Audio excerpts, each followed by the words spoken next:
اب اس موقع پہ ہمیں 7 باتوں کا خیال رکھنا ہے۔ پہلی بات کہ احتیاطی تدابیر کو اختیار کریں، جو مفتی حضرات کہیں اس کے مطابق عمل کریں، یا ڈاکٹر حضرات کہیں ان کی ہدایات کے مطابق عمل کریں۔ یہ ہر مومن کی ذمہ داری ہے کہ وہ احتیاطی تدابیر کو استعمال کرے۔ الاحتیاط ہو نصف الحیات، احتیاط جو ہے وہ آدھی زندگی ہوتی ہے۔ نبی اسلام نے فرمایا الوقایۃ خیر من العلاج، کہ پرہیز علاج سے زیادہ بہتر ہے۔ تو ہمیں احتیاط کرنی چاہیے جتنی بھی ہم کر سکتے ہیں۔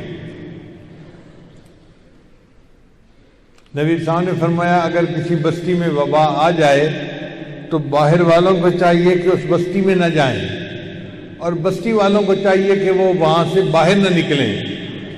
تو ہمیں بھی ایسی جگہوں پر جانے سے پرہیز کرنا چاہیے۔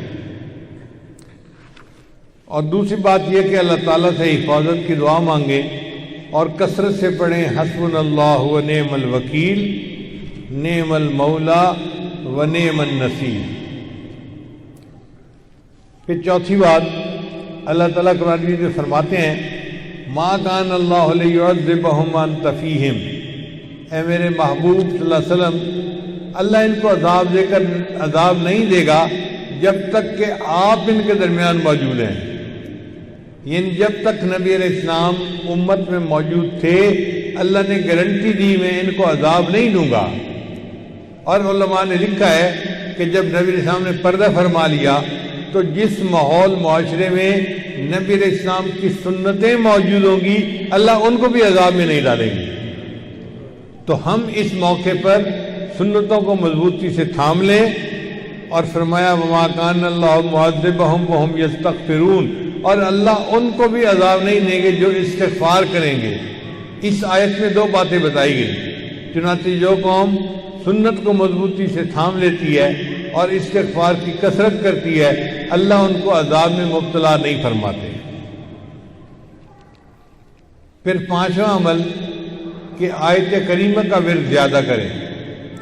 آیت کریمہ کہتے ہیں یونس علیہ السلام نے پڑھی تھی لا الہ الا انت سبحانک انی کنت من الظالمین۔ سمندر کے اندر تھے مچھلی کے پیٹ میں، اللہ نے ان کو وہاں سے نکال دیا تھا۔ تو دیکھیں اگر سمندر کے اندر سے اللہ نے یونس علیہ السلام کو نجات عطا فرما دی تو ہم بھی تو اس وقت وائرس کے سمندر میں زندگی گزار رہے ہیں۔ کسی کو کیا پتا کس کو وائرس ہے کس کو وائرس نہیں ہے، اس لیے تو لوگ ایک دوسرے سے ملنے سے گھبراتے ہیں۔ ہم آیت کریمہ کا ورد کریں گے، اللہ اس ورد کی برکت سے ہمیں اس وائرس کے سمندر سے نجات عطا فرما دے۔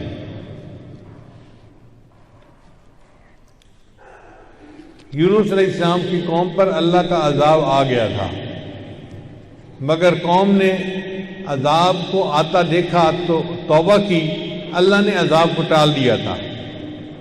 اب ہمارے لیے بھی یہ وبا ایک عذاب کی آمد ہے۔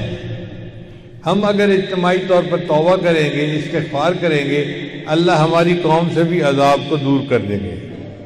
لہذا اس بات کا عہد کریں کہ ہم اپنے پچھلے گناہوں سے توبہ کرتے ہیں، انٹرنیٹ کا استعمال ختم ہی کر دیں تو زیادہ بہتر ہے۔ فیس بک یوٹیوب یہ سب کا سب گند ہے، اس سے جتنا بچیں اتنا بہتر ہے۔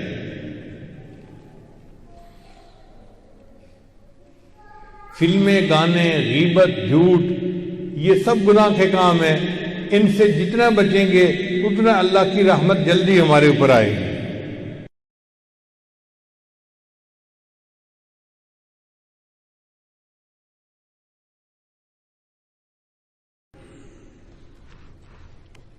اب اس موقع پہ ہمیں 7